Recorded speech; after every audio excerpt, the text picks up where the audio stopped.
Thank you very much for joining us tonight. My name is Ross. I am the Priority Species Officer for Ulster Wildlife, and I work on our barn owl, hedgehog, and red squirrels species projects. My assistant tonight is Rebecca, who will be moderating the chat and answering any questions as we go. There will be a Q&A section at the end where we can discuss anything at length.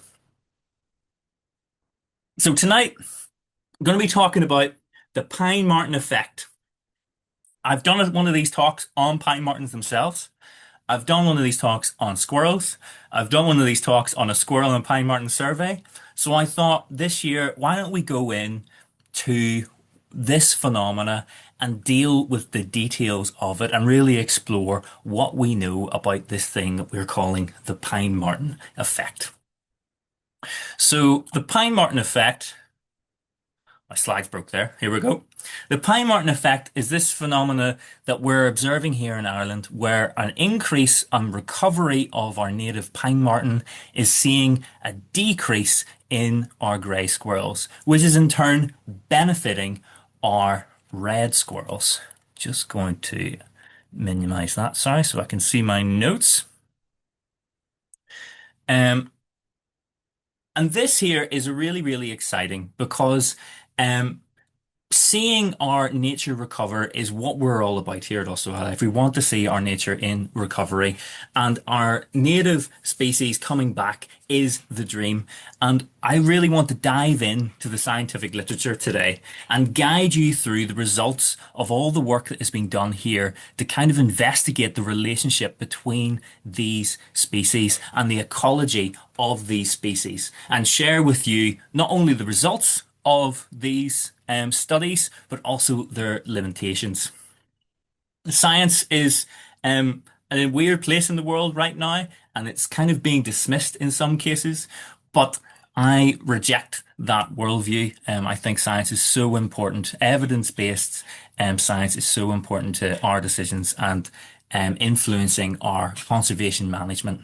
So all of these things I'm going to talk about tonight are little jigsaws to build up this big picture of what we know today as the pine marten effect. So I mentioned a word there, which I'm sure most people in this call will be familiar with, ecology. So ecology is the science in which we study the relationships between living organisms and their environment. So this science is just for relationships. It's not for the individual organisms themselves. It's how they interact with each other in our native ecosystems. And I was first exposed to ecology as a 5-year-old through the great voice of James Earl Jones with this fantastic quote from The Lion King. When we die, our bodies become the grass. The antelope eat the grass, and we eat the antelope. And so we are all connected in the great circle of life. Now, this is a really simplistic take on ecology. Within the context of the film, it's quite profound, but it also does highlight the basics of these interactions. Some of these interactions are direct. You have the lions eating the antelope, but then some of them aren't so direct. We have bodies decomposing and enriching soils and making the place more verdant, which then benefits other animals. So ecology is a really, really complicated science because there's millions and millions of these connections between lots of different organisms. And just upping the complexity a little bit from that, here's a food web you may or may not recognize from school. I spent a bit of time drawing lines on these, I think when I was in primary school or early secondary school. Very simple. Mouse eats grass, owl eats mouse. That's what we want to see. As someone who works in barn owl conservation, that is what we want to see. But this again is still a very simplistic food web for a real ecosystem. This one is much more like it. This one's so complex you actually can't read it. This, I believe, is something in the North Atlantic. And I can just about make out that gannets eat haddock or haddock eat gannet. Can't quite make it out. Presumably it's gannets eat haddock. Everything else is kind of crazy. But even this is still relatively simplistic because it doesn't take into account interactions which aren't predation. The the Ripples out in an ecosystem when one organism interacts with another can be unlimited. And I'm going to, if you give me time here, I will draw up here a hypothetical um, set of interactions in an ecosystem. So a wolf leaves a footprint on the forest floor. If you imagine a deer come across this wolf's trail, and it smells the wolf or it spots the footprint, it behaves very, very differently in the woodland. And it might move to a different part of the woodland that it's never been in before. And the deer will browse on small trees, which aren't normally browsed by deer, and it creates this brand new clearing, which creates lots of new wildflowers in this area, which benefits lots of new insects in this area. And the area where the deer grazed before now gets overgrown with more scrub and shrubs. And now warblers are nesting there in that area. And then you could even look at it from like a micro scale, that the footprint the wolf leaves makes this perfect habitat for insects to lay their eggs. Or it creates this small well where rainwater gathers and then a seed can germinate that's been sitting dormant for years and years. So this is a hypothetical scenario, but it's certainly very plausible. And this doesn't actually involve the wolf at all. It's just how other things are impacted from this one event within an ecosystem. Some people might think like this is the butterfly effect. This is something that's kind of in popular culture. Step on a butterfly and you change the world. If you step on a butterfly, you're not going to erase history. You're not going to topple the government. Um, but if you step on a butterfly, if you reframe what you count as change the world, you kind of do. If you step on a butterfly, it doesn't lay the eggs that it was going to lay.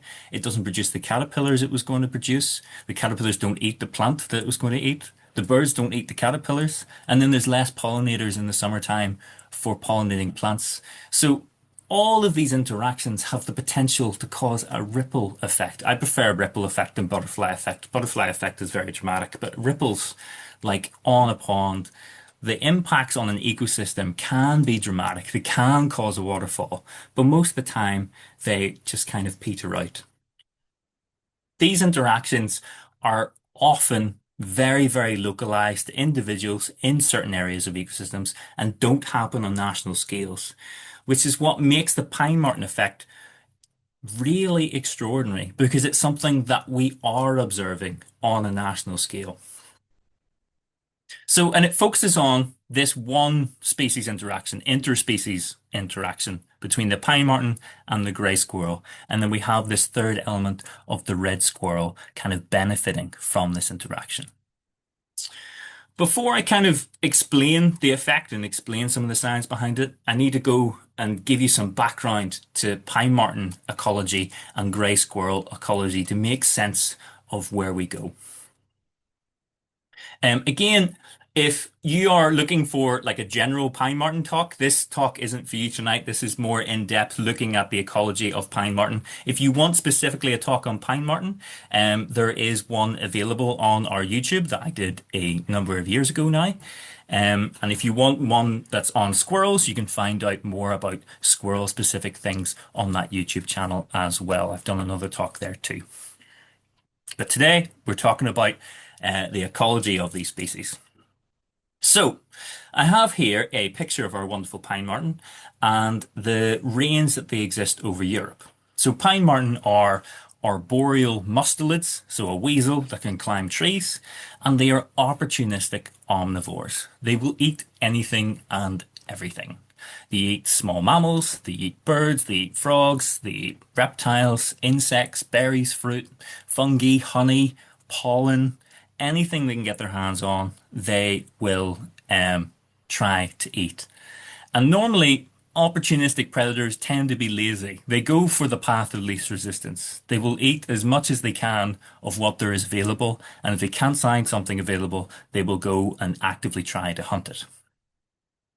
Now, before I go into like pine marten ecology here in Northern Ireland, you can see the range here that this species exists in over Europe. And with a bit of common sense, you can tell that these animals must behave differently in these different parts of Europe. For example, you have pine marten range there in Turkey, and in northern Spain, and then as well up there in Scandinavia, and Finland, and then into Russia as well. And so these habitats are all very different. The ecosystems are very different. And so what they predate on must also be very, very different in these locations.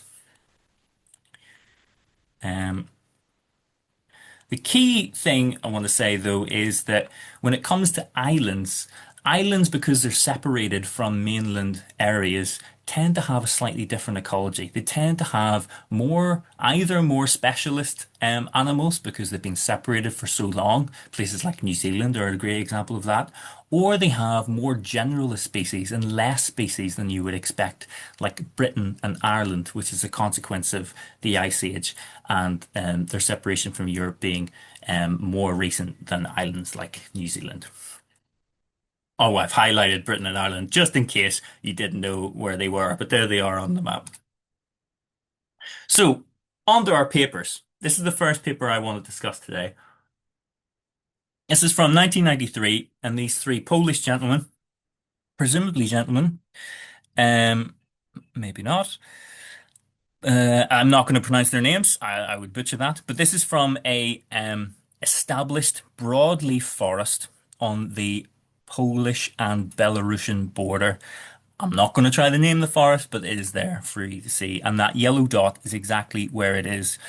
And these people here have done some fantastic work researching pine martens and their behavior and their diet, crucially, in this area. And in this paper, they talk about lots of other areas in Europe and the pine marten's diet and how it changes. So, for example, in Spain and the Balearic Islands, they state that pine marten's diet, figs make up a big part of their diet. In the boreal forest in Scandinavia, they feed on grouse. And then in areas where there's lots of snow in the wintertime, the snow will kill off a lot of rodents. And so the pine martens then will have to divert to different food sources if there is lots of snow. And how do they do this? How do they figure out what these pine martens are eating? Well, they forage in their poo. Um, Scientists don't like saying the word poo, so pine marten poo is called scat. And so these scientists collected scat and examined what was inside them to figure out what these pine martens were eating. And so in Poland, these scientists, these researchers examined every single food item they could find in, I think it's 800 scats, which is extraordinary. And this is the table of their results, which is a bit overwhelming, but don't worry, I'm going to guide us through what it actually means. They go through and they pick through the bones of all the animals and they identify everything that they can. I think they collected something like 1,200 scats, but they only used 800 scats in the study because that's all that they could identify from it. So I just want to highlight, I'll take out half the data here just to make it a bit more readable. And I want to highlight this section here. So what we're looking at, these numbers represent the biomass in a scat, okay? So I don't know if you can see my mouse. Hopefully you can see my mouse. If we take this middle row here, we have n equals at the top, it says 282. That means the number of scats examined in this time period is 282. And then if you go down, we have the percentage of the species, the percentage of the scat and the species that makes up that percentage. It's a bit complicated to explain, but I have here highlighted down here, I can see 91.5, and that is small rodents. So 91.5% of... Ross, we can't actually see your mouse, so I'm not sure what you're. If you maybe have a laser pointer, sometimes they work. Oh, I see a laser pointer. Ooh, Yes, I does that can see work? that now. Hopefully Thank you so everyone much, can. Rebecca, for coming to my rescue. So I'm looking at this column of data here, okay? It says 282 scats, and then we have the percentage biomass. And if we come around here, it says 91.5%. So of these scats, 91.5% of their contents were small rodents. Now you can see there's lots of other things that they ate as well. We have the breakdown of the different species of small rodents. We have bankful and we have mouse species. Down here we have Lapis europaeus' hare, I believe, and there's hedgehog here as well in this small one. We've got insects and carcasses, birds, amphibians, invertebrates, etc., etc. But the majority of their diet, on the whole, is small rodents in this corner of Poland. Again, the study is carried out over, I think it was 4 years of data collection, which is incredible. So 80% of their diet was mice and voles. I'd also want to highlight this top row here. This is a species called bank vole, and it is the most prevalent prey item in their scat. Just taking my laser pointer away because it's distracting me now. And this is what a wee bank vole looks like, in case anyone doesn't know what a bank vole looks like. The other one I want to highlight here is Sciurus vulgaris, which is the scientific name for red squirrel. And I was really surprised to see this, that with this first year being an anomaly, there was only, I need my pointer again now that I've taken it off. With this first year being an anomaly, with only having 21 scats, so that's a really small sample size, so we can't really draw a lot from that. Um, the other years either don't have any squirrels present in the scats, or less than 1% of the biomass of scats was made up of squirrels, which is not very much at all. I was expecting, when I opened this paper, to see a much higher proportion of their diet red squirrels, but actually, in this robust, healthy woodland, predominantly they eat small rodents, mice and voles. Um, this is another paper from Europe which kind of looks at pine marten diet. I'll have to get my laser pointer out again. This study isn't as robust. There's only 150 scat, so it is not as conclusive. But I just want to highlight this here says 50% of scat had red squirrels in it in this one winter. But then you bounce across here, it only has 7% in this winter in 1987 and 0 in the summertime. Um, in Sweden, red squirrels are much more abundant, so this would be, a much less of a concern than it would be here in Ireland. But again, we're seeing, not again, but I mentioned before that the researchers in Poland were saying that in the winter time, they don't feed on small rodents as much because the snows kill off the rodents. And you can see here in Sweden, this is very drastic. In the summertime, we have 66% of the scat had contained voles, and in the wintertime, 0 of the scat had voles, 0 voles in the scat. And they find other food sources to depend on. Okay, back to the big picture. There's something else we have to consider about European pine marten. We have this cute little beastie. So this is a beech marten, or also known as a stone marten. And this is a slightly smaller pine marten. This is like, if you imagine a stoat and a weasel, this is the beech marten to the pine marten equivalent. It's smaller. So they occupy a similar ecological niche. So it means there's a little bit of competition between these two species in Central Europe. There's again another fantastic study done by some Polish researchers, and they looked at two things. They looked at one, the habitat in which these two species were found in, and they found that pine marten are more associated with robust woodland, and stone marten and beech marten. Sorry, I said I was going to commit to one, and I've said both now, which is silly, but I'm committed now to doing both. Beech marten are found in a wider range of habitats. So they're also found in woodland, but they're also found in heathland and open areas, but also in human augmented habitats as well, much more than pine marten. Pine marten in Europe is more of a total woodland species. And the other thing they look at is they use DNA. We've moved away from manually searching through the scat to using DNA to figure out what these two different species are eating. And they both eat the same thing in general. We have all the usual rodents and birds and fruit and all the rest of it. But when these two species exist together, pine martens feed more frequently on rodents and birds. And beech martens feed more frequently on fruit and insects.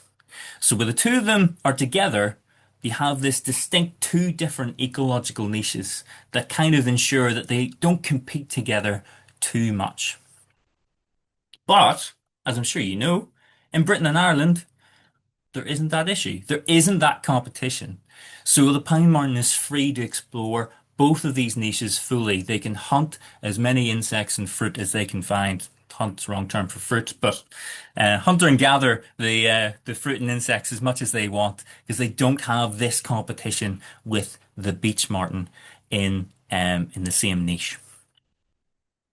Okay, we're going to jump into some research now in Britain and Ireland.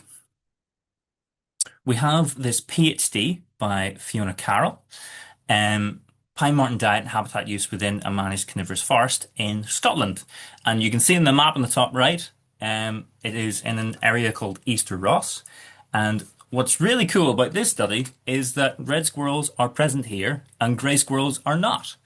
One of the reasons why grey squirrels aren't here is because the woodlands that they're looking at are coniferous forest. So these are forests which are managed for forestry. They tend to be all one species, whether it be Scots pine or whether it be Sitka spruce. Grey squirrels can't survive in these habitats. They need broadleaf woodland, but red squirrels and pine martens can do well. I'm not going to look at the habitat use. This is a fantastic read, by the way, this PhD. They tag 10 pine martens and see where they use, and they look at all the different habitats that they use in the forestry and adjacent as well as the diet. But I'm just going to focus on the diet today. So they collect 2,500 scats and they use DNA analysis to kind of determine what the diet of the pine martens are in these habitats. And what I found extraordinary was that in 2,500 scats analysed, zero squirrels were found. I would have anticipated that in these habitats, which are relatively biodiverse poor, that pine martens would have predated quite heavily on red squirrels. But in this particular study, they didn't find any. And this is why it's important that we use the scientific method because sometimes it confounds our expectations. It confounds what we expect to see. I would not have anticipated this. Um, and I can only speculate why that would be. And I believe it was 10 different pine martens as well. So it's not just one pine marten that can't catch a squirrel to save its life. You know, they checked with multiple different pine martens and they didn't get any. It turns out, though, 32% of their diet was mostly, there's the scat again, mostly bilberry and rowan berries. Again, this was a autumnal resource that they exploited and they fed up massively in the autumn on these. Um, but this is a blaeberry plant here, as they call it in Scotland. And if you ever do find pine marten scat, especially in the autumn time, it's often filled with berries. It's often the colour of whatever berries that they have eaten. Pine marten scat's quite small. It's not as big as fox scat. And you can see here in this photograph here, I believe it's from Castle Ward by our own Katie Bell. It's filled with blackberries. You can just about see all the wee bobs in it. Um, The other crucial thing, which was really interesting, which again the author didn't expect, small rodents were an important part of these pine martens' diet, but field vole was the most important. They would have expected to see bank vole in these woodland habitats, but they found field vole instead, which are more associated with open grassland areas. And they speculate that it's because a lot of this coniferous plantation, there's lots of rough, ungrazed ground adjacent to the forest, so the pine marten goes and ventures out and catches field voles on them. And there's also lots of like riparian corridors that run past, which have lots of rough, grassy tussocks, and that's where the pine martens were catching their field voles. Rather unusual find there. But the crucial thing is, there's no stone martens to compete. Oh, I did it again. There's no beech martens to compete. Um, for the berries. So the berries are all for them to eat. And also, their predominant prey is a vole species. Now, when it comes to Ireland, oh, I forgot to use that tiny picture of Ireland. That's shocking. Continuity from the previous map. On the island of Ireland, there are no native voles. Okay, so this is the predominant prey species for pine martens in Central Europe and also in Scotland, um, aside from the berries. And it's not something that we have native here in Ireland, which is interesting. Unusually as well, voles are now being found in Ireland. I'm sure many people on this call know about the invasive bank vole, which was introduced accidentally in County Kerry, I think, in the 1920s, and is slowly spreading north. And there's an isolated population on the edge of the Crumlin River. And also now field vole has been found in a number of places in the island of Ireland as well. So now we have another prey species of pine marten, um, kind of establishing in Ireland, which is interesting and exciting and odd and bad and all these different things. And it's important that we do lots of research to find out the impacts of these species. There's some early research that suggests that bankfuls are going to be bad for Irish insects and in turn be bad for Irish farmland birds. Still lots of research to be done, but invasive species that aren't normally here. Um, it's not great to have, but the pine marten could benefit from this. We will just have to wait and see. Okay, now to introduce the other player, the villain of the story. I'll quickly gloss over this because I'm sure everyone has heard this before. The non-native gray squirrel. It is native to the east coast of the United States of America. And it is invasive and it's a threat to our native red squirrels. It's a threat for three reasons. It lives at higher densities than red squirrels. There's about six grey squirrels per hectare of good woodland and one red squirrel per hectare of good woodland. Keep tripping up over that. That's a problem because grey squirrels outcompete red squirrels for food, and they also spread a disease called squirrel pox, which is lethal to the red squirrels, but doesn't affect the grey squirrels at all. You can hear more about this if you're interested in one of my other squirrel talks, which is available on our YouTube channel. And just to show the dramatic decline in red squirrels in the UK and Ireland, this is a map from 1945. All the grey squirrels in Ireland are thought to have come from a release in 1912 in County Longford. And you can see here the grey squirrels are established here. And then by 2010, grey squirrels are widespread across Ireland and very much so in England and Scotland and Wales. They're also a problem for us, human beings. The UK Forestry Commission estimates that grey squirrels will cost the economy £4 billion in forestry damage. This is particularly on hardwoods, which isn't something we have as big an issue with in Ireland, but it is a big, big problem. It's an issue because they bark strip, which you can see this image of a squirrel here, which can kill the tree in worst cases, or it can make sure the tree doesn't grow straight and it gives it this kind of deformity, which is bad for timber. It's a problem here in Ireland as well because we're planting a lot of trees at the minute for carbon capture as well for increasing our biodiversity. And young trees are especially vulnerable to this because they don't have as big a trunk to be resilient. If a grey squirrel ring barks a 10-year-old birch tree, the birch tree is going to die. There's some areas of woodland that are being planted out or have been planted out in the last 10 years, which are starting to die because of the impact of grey squirrels. Incidentally, they're also now a problem in America, and they've reached the western side of the Rockies, and they are driving squirrels, native squirrels in America to a threatened position as well, and they're listed in the IUCN's top 100 invasive species in the world. Just want to quickly highlight this little map here. In North America, there actually is no kind of equivalent that shares the range with a grey squirrel. You can see here from this map on the right-hand side, you have the distribution of the American marten, and it's more confined to the boreal forests of Canada. There's a little bit of crossover on the East Coast, but for the most part, grey squirrels don't know what a pine marten is in their native America. Interesting point, which may be important for later on in this talk.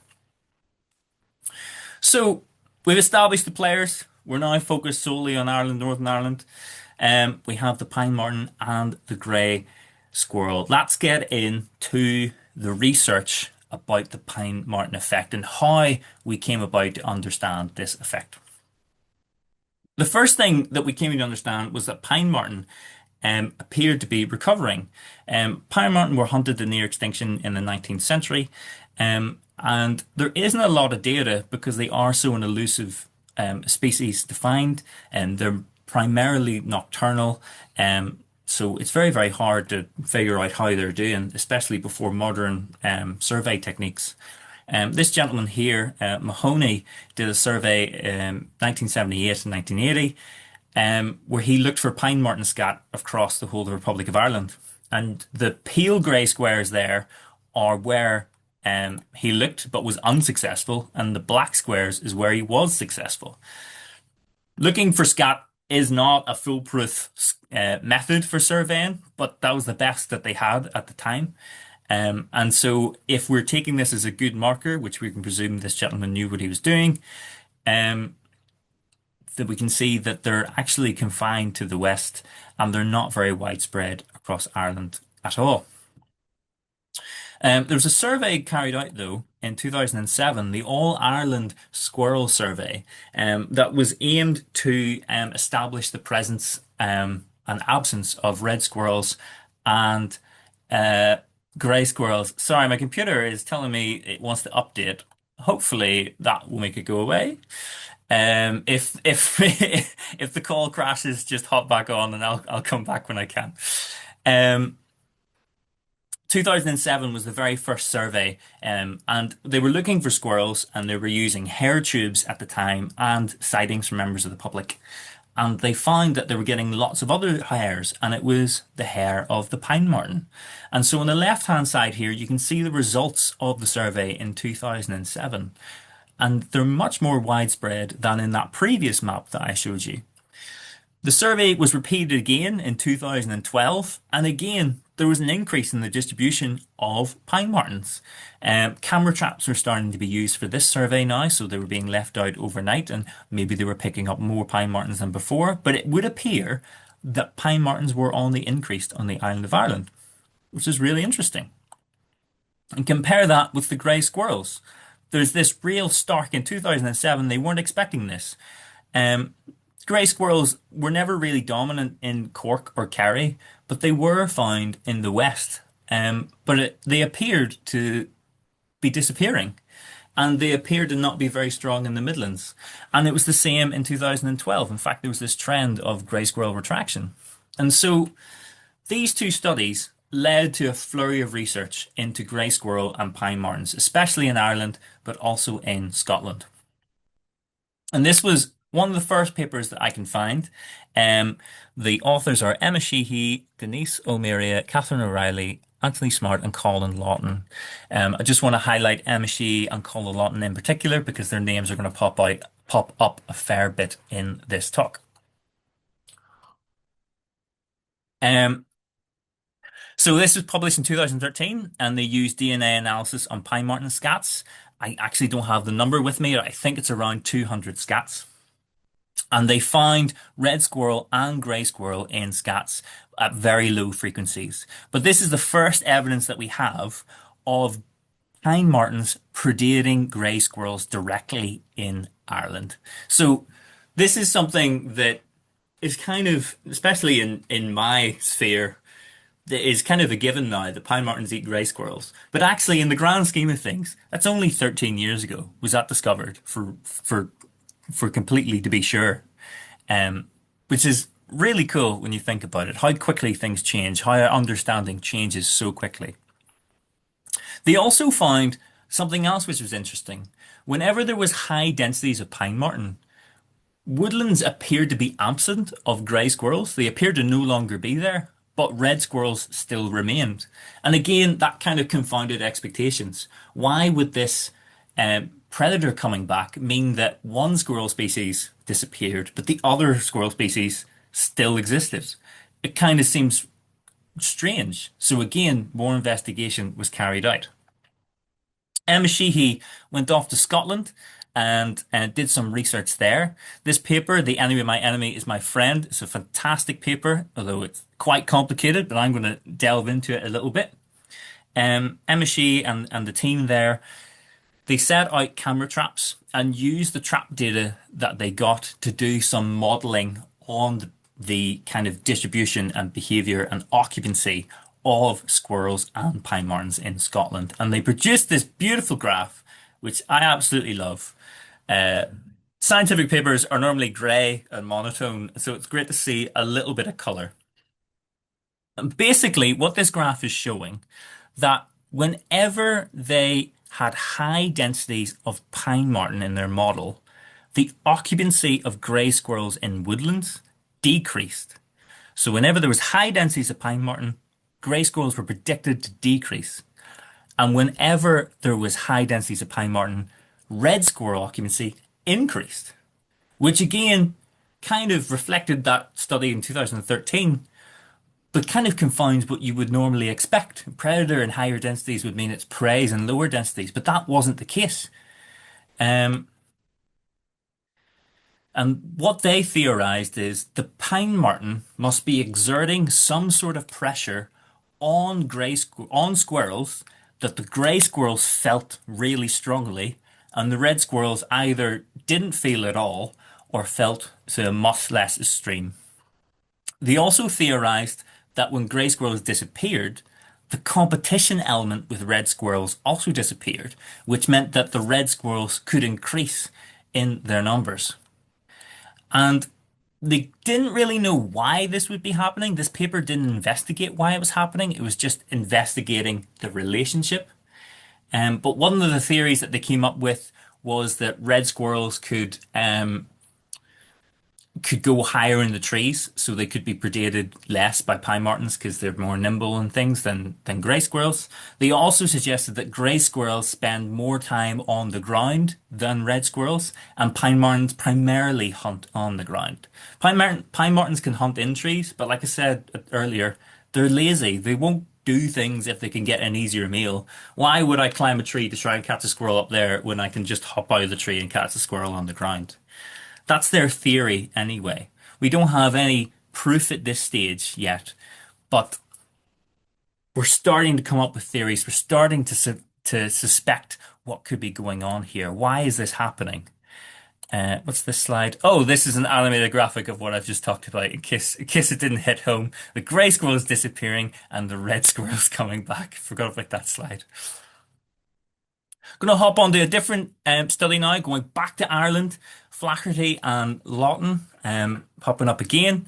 The regional demise of non-native invasive species, the decline of grey squirrels in Ireland. So this is around the same time as Enna Sheehy's paper came out. Building on that 2007 study and the 2012 study, they used sightings and hair tubes to ground truth this apparent reduction in the west of Ireland. So what am I talking about again? Just a wee reminder. This is the map from the 2012 survey. You can see the west of Ireland, my wee pointer, where is it? There it is. Over here, no grey dots at all. So they wanted to investigate this and what was happening.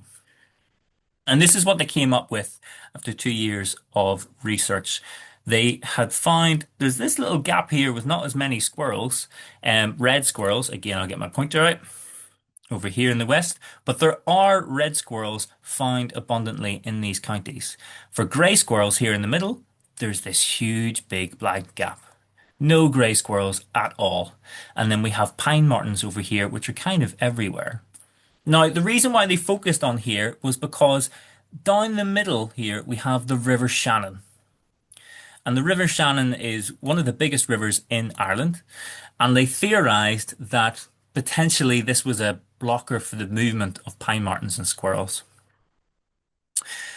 What they weren't expecting is to have the counties of Roscommon, Galway, Clare, and Sligo completely absent of grey squirrels. That was a real surprise, especially because there are records of grey squirrels in those counties from the 1970s all the way up to the year 2000s. So they were there recently, but they have since disappeared. I have here as well just the breakdown of the numbers and the difference between the 2007 survey down at the bottom and the increase in their new survey there in 2019, 2018, and it showed all across these regions. Red squirrels had increased, grey squirrels had decreased. Um, to the west of the Shannon, they did increase slightly on the right, I think. Um, and pine marten had increased. Very, very dramatically so as well. And they theorized that maybe what happened was that pine martens colonized the west of the counties, and this effect, where they displaced the grey squirrels, where they put pressure on the grey squirrels, meant that they became absent. And because of the River Shannon, they couldn't recolonize the western counties. But the red squirrels, which could survive, survived on well. Now, I should also note, anecdotally, there isn't a lot of woodland here west of the Shannon as well, so that probably played a part in it as well.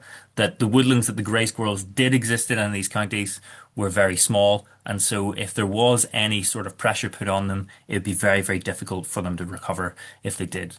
But the red squirrels, as you can see in this map, still very abundant. So then there was another All Ireland survey carried out in 2019, and again, this trend continued of grey squirrels disappearing, especially from the Midland counties. Crucially, here in the middle, we have, oh, my Irish counties. Think County Longford here. I'm gonna put here. I might be wrong. Please forgive me if I'm wrong. Where the initial grey squirrels were released, now no grey squirrels present at all. Extraordinary. And there's this again, this driver of grey squirrels disappearing from the Midland counties. And from a Northern Irish perspective, really exciting. 2019, no grey squirrels in the whole of Fermanagh. Fascinating. What is causing this? Well, it's the pine marten effect, isn't it? At this stage of this research, they're still using the term pressure. They don't know what's happening here. The pine marten is starting to become abundant in these areas where grey squirrels are disappearing. And it's clear it's the pine marten that's causing it. But we don't know why yet. Maybe not ever. This wee video here is taken from our in-house wildlife photographer, Ronald Surgener, fantastic photographer who's does some great work. Licking the morning dew off the ivy there, just a reminder of how cute and wonderful these animals are. Very beautiful indeed. Okay, so we have a couple more papers to go through. So we have these new researchers enter the game. In particular, I want to highlight Josh Twining, Ian Montgomery, and David Tosh. This here is looking at the diet of pine marten in Ireland. And this is really interesting because these sites are all in Northern Ireland particularly. And so now we're going to get a diet study similar to those ones that we saw in Poland, but here in Ireland. Again, they used a similar methodology to the Polish study. They didn't use DNA. They manually searched through the scats. And this is a wonderful wee graph highlighting some of their results. They also go into seasonality in their diet and also habitat preferences. But again, I'm just focusing on the relationship with the squirrels. And again, similar to Scotland, they show a preference for fruit over anything else in their diet. Um, Quite a high proportion of birds, high proportion of small mammals. So less small mammals than in Scotland and in Central Europe. But knowing that we don't have voles, especially in Northern Ireland at the time of this study, it's not a surprise that small mammals play a smaller role in their diet. In this particular case, small mammals also included squirrels. Fruit and birds make up a greater portion of their diet. Carrion makes a good portion, and lagomorphs, which is rabbits and hares. Um, these researchers took some of that data, did a little bit of a literature review, and they also used that same data to make a new paper and dive deeper into the predation of squirrels by the pine martens. So we've got this graph here. I told you the colors are gone. It's all grayscale now. Here on the left-hand side on the bar chart, we have frequency of occurrence, which basically means the percentage of scats that had that species of squirrel. On the left-hand side, we have around 12% of scats contained grey squirrel. On the right-hand side, we had 5% of scats contained red squirrel. So it would appear in Northern Ireland, they're predating more on grey squirrel than they are red squirrel. And they went in to further detail as well in terms of the seasonality. And you can see here that white bars, if they existed, would be winter, but there are none. Autumn is this very pale grey, which is just this little section here. And summer and spring is where the majority of squirrel predation events occurred. In fact, in terms of grey squirrels, again, significantly more than the red squirrels. And again, they don't know why this is happening. This is purely, studying the effect that we don't have a mechanism yet. We don't have a driver. They suggest that there's more predation of squirrels in the spring and the summer because it's breeding season. Perhaps they're predating slower pregnant females, or perhaps they're predating young, inexperienced squirrels, or maybe they're predating squirrels in drays. The big advantage to being an arboreal predator is you can climb up into trees and go into birds' nests and go into squirrel drays. So potentially one or many of these things are happening to mean that squirrels are predated more in the spring and the summer than they are in the autumn and the winter. And personally, I think this is a big surprise. I would have bet on winter and autumn being a time where squirrels were predated more because it's cold and you want to make the most of your meals. If you're going to leave your cozy den, you're going to want to catch yourself a good meal to eat. You're going to want to catch some squirrels because it's big and meaty and everything. But actually, that's not the case at all. They're predating them in the spring and the summer, presumably because they're easier hunting. Again, we don't know for certain. We can only draw our own conclusions from what the data is showing us. We're coming to the end of the papers now, trust me. There's this interesting paper again by Just Twining, Ian Montgomery, and Dave Tosh, where they model the effect that the pine marten is having across Ireland. And if they predict that if the pine marten continues to increase, grey squirrels will continue to decrease, but there will be a refuge for grey squirrels in urban areas. We recently collaborated with BBC News with this piece where pine martens have been recorded in Belfast, in gardens in Belfast, just along the Annandale embankment. And there was a pine marten killed on the Albert Bridge Road last year as well. So they are starting to spread round and they are starting to enter urban areas. But this research from Twining and the others there, they suggest that pine martens won't reach those high densities that Emma Shee was talking about in Scotland to make that impact on the grey squirrels. So if we are to remove grey squirrels from Ireland, we will have to do our part as human beings. It won't just be down to pine martens. That is what they're suggesting in their paper. That's what their research indicates anyway. We have here, now this is a really exciting paper. Again, this is by Just Twining and other researchers. Investigates the response of squirrels to the scent of pine marten. Now this is where it gets really, really cool. So this graph here, on the left-hand side, we have 3 days before a pine marten arrives at the feeder, okay? And we have the black bars are red squirrels and grey bars are grey squirrels. So black is red, grey is grey. And on the left-hand side, the first 3 days of feeding, the grey squirrels and red squirrels are kind of feeding at the feeder at the same rate.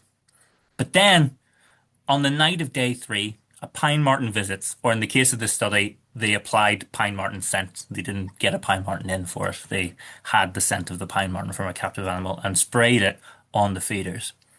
On day 4 and day 5, the black bars drop off immediately, and the grey bars don't. And after the 3rd day, the red squirrels kind of come back. What this is showing is that the grey squirrels are not reacting to the scent of the pine marten, whereas the red squirrels are savvy to the pine marten and they know to change their behavior if they smell a pine marten. And we don't know exactly why this is, but we can infer from this that the red squirrels have co-evolved with the pine marten. They're aware of the danger that the pine marten pose, and the gray squirrels have not. And as I said earlier in the talk, in North America, the American marten range doesn't overlap with the gray squirrels, so they don't have that innate fear response to this predator.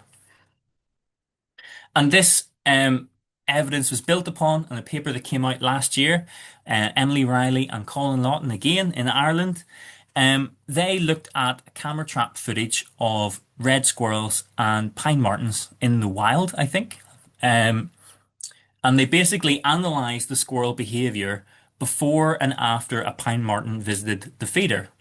And after the pine marten visited the feeder, red squirrels that came to the feeder were far more vigilant. They spent a lot more time looking up, less time looking down feeding, and they spent more time listening for pine martens.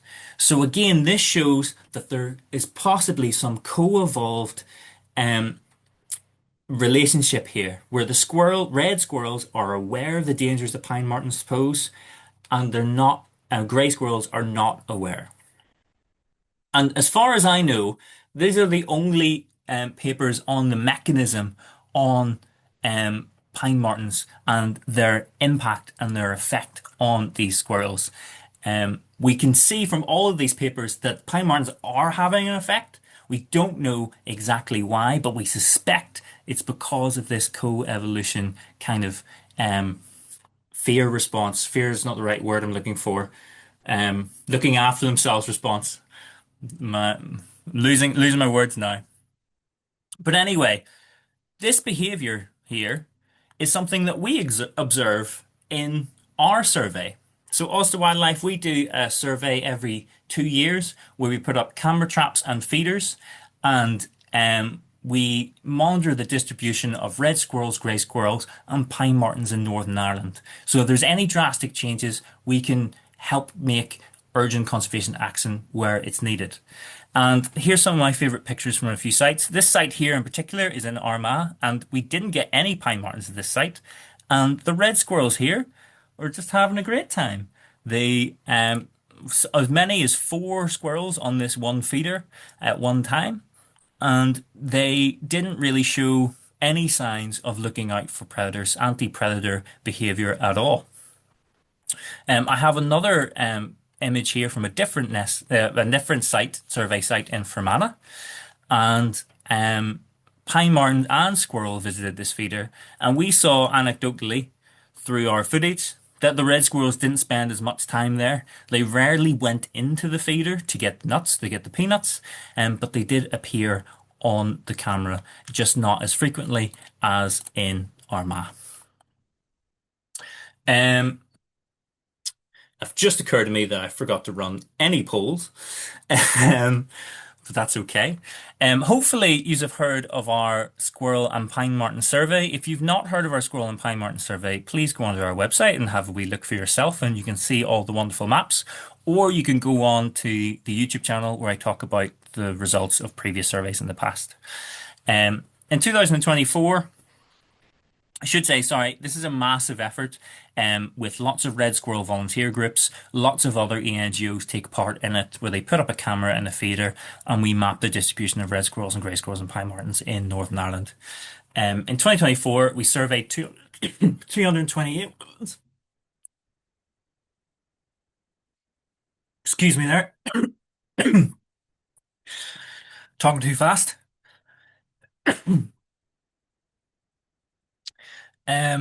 Oh, I've lost my voice completely. That's it, talk over. Apologies.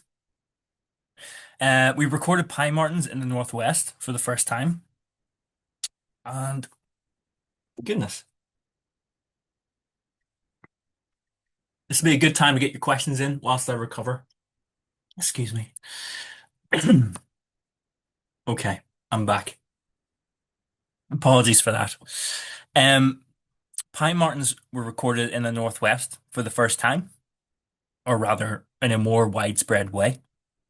The Northwest Red Squirrel Group have been involved in this survey for a number of years, and they've recorded them, I think, one individual in 2022, but in 2024 they were in the Fawn Valley for the first time and were more widespread in their operational area, which is really exciting.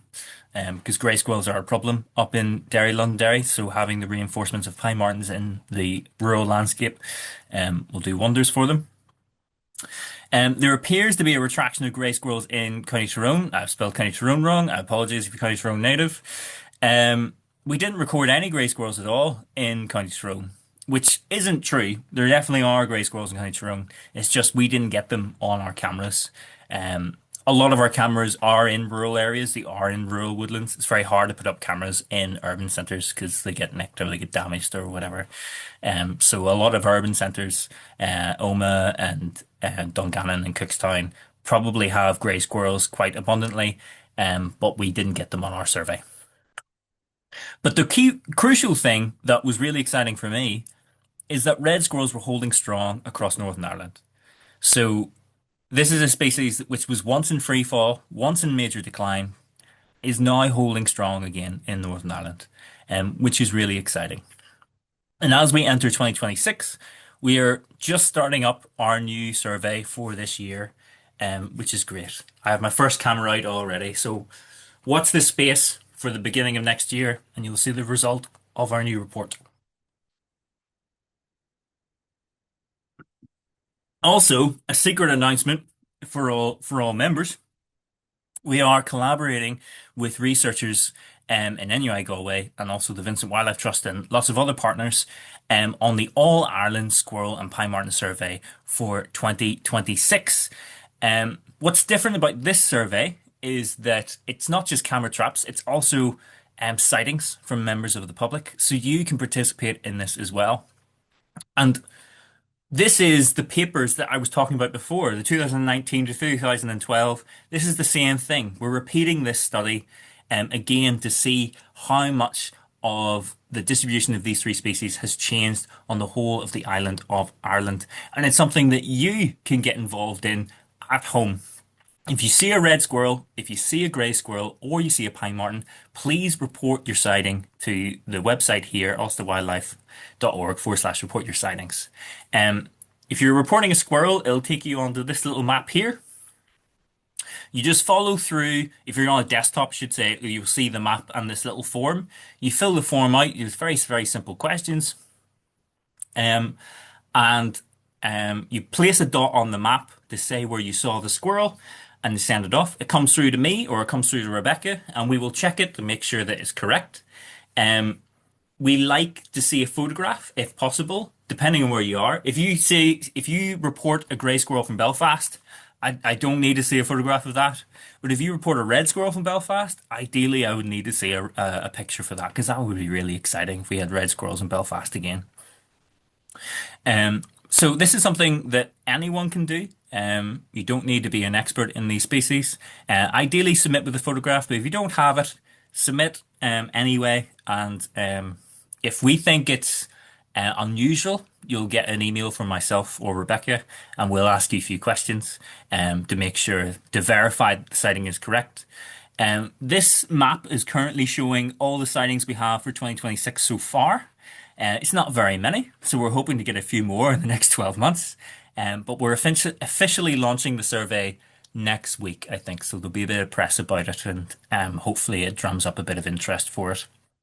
And we've already had our first exciting record of 2026. Someone reported a red squirrel from Lochgall Country Park. I don't think there's been a record for red squirrel in Lochgall Country Park for nearly 20 years. So that's really exciting. We were a bit dubious. We asked them, "Are you sure it's a red squirrel?" But they went out the next day and they saw the squirrel again. And they've seen red squirrels in Tullymore Forest and all these things. So we're very happy that it is a red squirrel. So that's really exciting to see that red squirrels are seem to be on the move, seem to be increasing. So if you have any information or data to contribute that, please do. Even if you have a grey squirrel that you see in your local park every day, please put a record in because then it'll be logged and it will go into the next paper, help contribute to the future research on these species in Northern Ireland, which is fantastic. So just to sum up, what is the pine marten effect? The increased presence of pine martens leads to the absence of grey squirrels, and therefore red squirrels increase. Oh, I really am losing my voice. Why is this happening? Evidence suggests that direct predation is because of grey squirrels being naive to the threat of the pine marten, and therefore they decline. And because the grey squirrels decline, the red squirrels begin to thrive. And even though there's pine martens in the same woodlands as the red squirrels, they are aware of the risk that they pose, and the red squirrels avoid and are vigilant of pine marten. I should say, um, one of the real threats to red squirrels making a comeback in Northern Ireland is woodland connectivity. We need more woodland, and it needs to be better, and it needs to be more joined up. Um, and a lot of these studies we're talking about red squirrels and pine martens thriving is in good woodland. It's in habitat where there is lots of food available for both species. There is some research to suggest that in coniferous plantations, pine martens can have a bad effect on red squirrels. Um, but as we saw earlier from the research in Scotland, that wasn't the case there. So the jury's still out. We still need to do more research. We still need to collect more data. So every bit of data that you can send in is fantastic and is a great help. I will just finish up by showing you some of my favorite images of pine martens that I've ever captured on a camera trap. These are from the Sperrins in County Tyrone. I have a mother and her two cubs, cubs. Don't remember which one it is. I'm going to say cubs. Sounds better. On the same feeder here, trying to get in, and she's having an absolute nightmare. They're being absolute menaces to her. Bless her. This here is an adorable young little kit. It's definitely kit. Sorry, it's not cub. It's kit. My bad. And that's my favorite photograph there. She's just trying to do her business, trying to eat some peanuts, and the twins are absolutely torching her. Bless her. And there you go. You can see the size difference between the mother and the kit there. Brilliant. Well, that is me. That's me finished talking now. Thank you all for listening. I really, really appreciate it. Um, please do submit your sightings, if you have any sightings over the next few months. And yeah, do we have any questions, Rebecca? We have some are mainly talking about sightings. People are saying if they see red squirrels or grey squirrels in their garden every day, should they report the sighting every day or just when they see it for a while? Excellent, excellent question. Ideally, just like once a month, is helpful because then it tells us that it's still there. It's not just a one-off record, but every day is a bit much. Don't be doing that. Don't burn yourself out. But if you do it once a month or once every couple of months, that's really useful information. Some people are also wondering about Cedar. They Colin currently submits his sightings to Cedar, but should he also submit it to us as well? No, excellent question, Colin. You carry on submitting your sightings whatever way you would like to. The sightings that we receive, they go to Cedar anyway. So I get everything that goes to Cedar, I'll have a wee look at, and everything that gets to us, it goes to Cedar. So you submit your records in whatever way you're comfortable with. It all ends up in the same place. It all ends up where it needs to go.